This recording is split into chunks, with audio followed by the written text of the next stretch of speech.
أأنتم أشد خلقا أم السماء بناها رفع سمكها فسواها وأغطش ليلها وأخرج ضحاها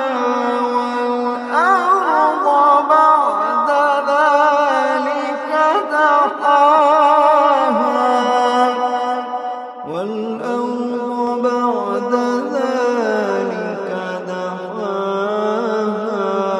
أخرج منها ماءها ومرعاها والجبال